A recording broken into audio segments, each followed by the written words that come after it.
Hello ladies and gentlemen, once again this is Michael the Comic Nerd. Need I say more? Well, 2011 is finally over, and it was certainly an interesting year for movies, wasn't it? It was definitely the year of the sequel and reboots, with some movies that were surprisingly great to movies that were not so great. But just what makes a great movie? Is it the story, the atmosphere, the action or drama? Well, all these things play a major hand, of course, but to me the most important element will always be the characters. A great character can make a movie great, while a crappy character can suck all the joy out of a film. Maybe I'm talking out of my ass, but one thing's for certain. We certainly had some great characters pop up this year. And we're here to count down the top 5 best. Now before I begin, let me make one thing perfectly clear. I'm only going to focus today on all the blockbuster movies that came out this year, not all movies in general. Oh, and before anyone calls me on this, no, I didn't see Drive, so don't expect that movie to appear in this list at all. So without further delay, let's take a look at the top 5 best blockbuster characters of 2011. Let's go.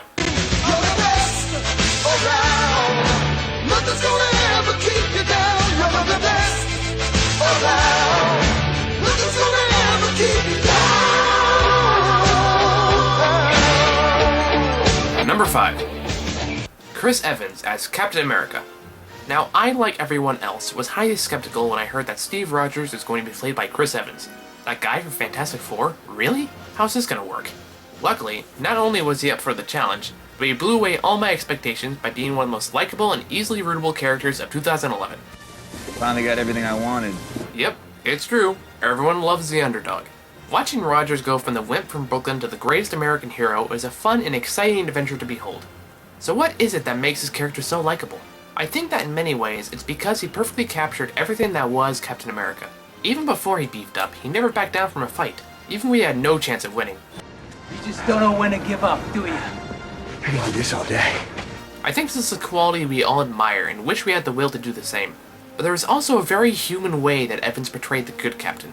Before he got injected with the super soldier serum, Rogers is a shrimp who wants so badly to help those who can't help themselves because, well, he is one of those people. Come on, there are men laying down their lives. I got no right to do any less than them. That's what you don't understand. But he keeps finding that due to his physical condition, doing this is utterly impossible. And there's just a great frustration and sorrow to that Evans perfectly brought to the big screen. As a result, it's pretty hard not to sympathize with him. Did you have something against running away? You start running, they'll never let you stop. I think my favorite scene is when he first gets his powers, but isn't used to it yet, so he ends up slipping and sliding everywhere. And then he looks kind of like a kid who accidentally broke a neighbor's lamp. Sorry! It's moments like this that gave the character a very human quality, even when everything else was, if you'll forgive the term, comic booky. You are failing!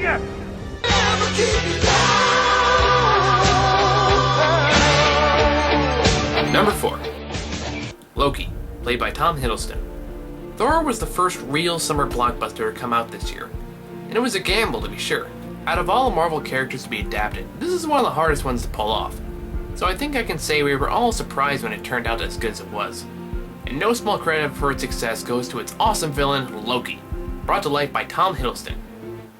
Tom Hiddleston took what could have been a simplistic villain out for revenge and turned him into a complicated and surprisingly sympathetic character that actually has motivation.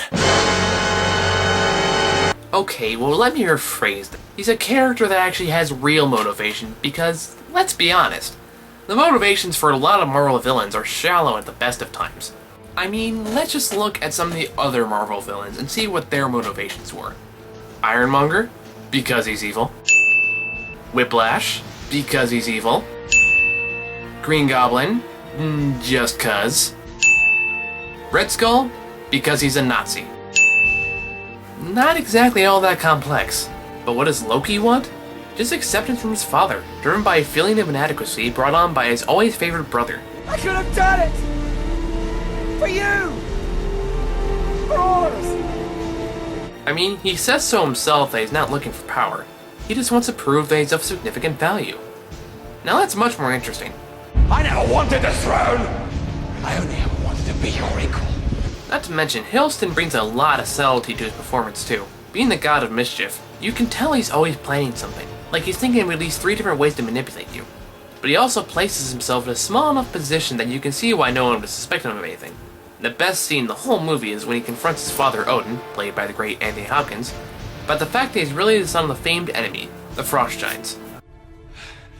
So I am no more than another stolen relic, locked up here until you might have use of me. Why do you twist my words? You could have told me what I was from the beginning. Why didn't you? You're my son. I wanted only to protect you from the truth. Well, because I'm the monster parents tell their children about at night? No. You know, it all makes sense now why you favored Thor all these years. Because no matter how much you claim to love me, you're gonna never have a frost giant sitting on the throne of Asgard. Confusion, sorrow, frustration, and hate.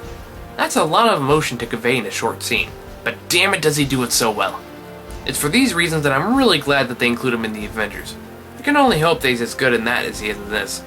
But you can be damn sure I'll be loving every minute of it. What happened? Silver tongue turned to lead?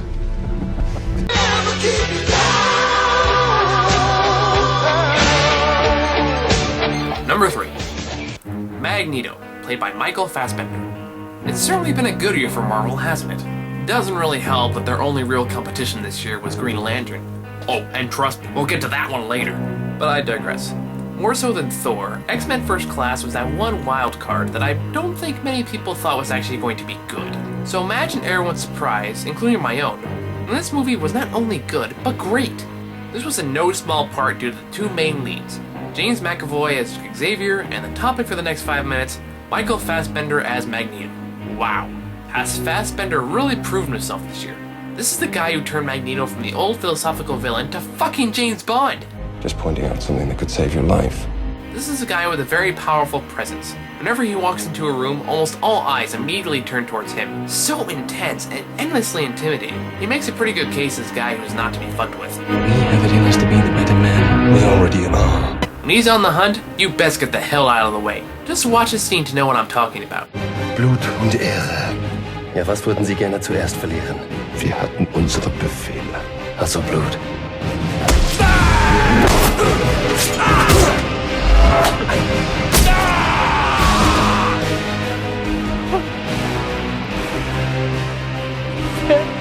Was sind Sie? Let's just say I'm Frankenstein's monster. And do I even need to mention the famous coin trick? This is what we're going to do. I'm going to count to 3, and I'm going to move the coin. Fassbender did an amazing job making this character intimidating, powerful, and also sympathetic. It really is astounding just how well-rounded this character is. He isn't a guy who acts because he feels like it. There's a purpose behind it, a driving force. And like all great characters, it's one that makes sense and many can get behind. I mean, this is a very emotional character, and Fassbender flawlessly portrays each one. His evolution from Nazi hunting revenge seeker, the coolest thing I have ever said. To co-founder of the X-Men, to meet terrorist leader, is a fascinating journey, and aside from one or two rushed moments, feels very authentic. And with Michael Fassbender in the role, we believe every man of it, earning his rightful place on the number 3 spot. I wouldn't change a thing.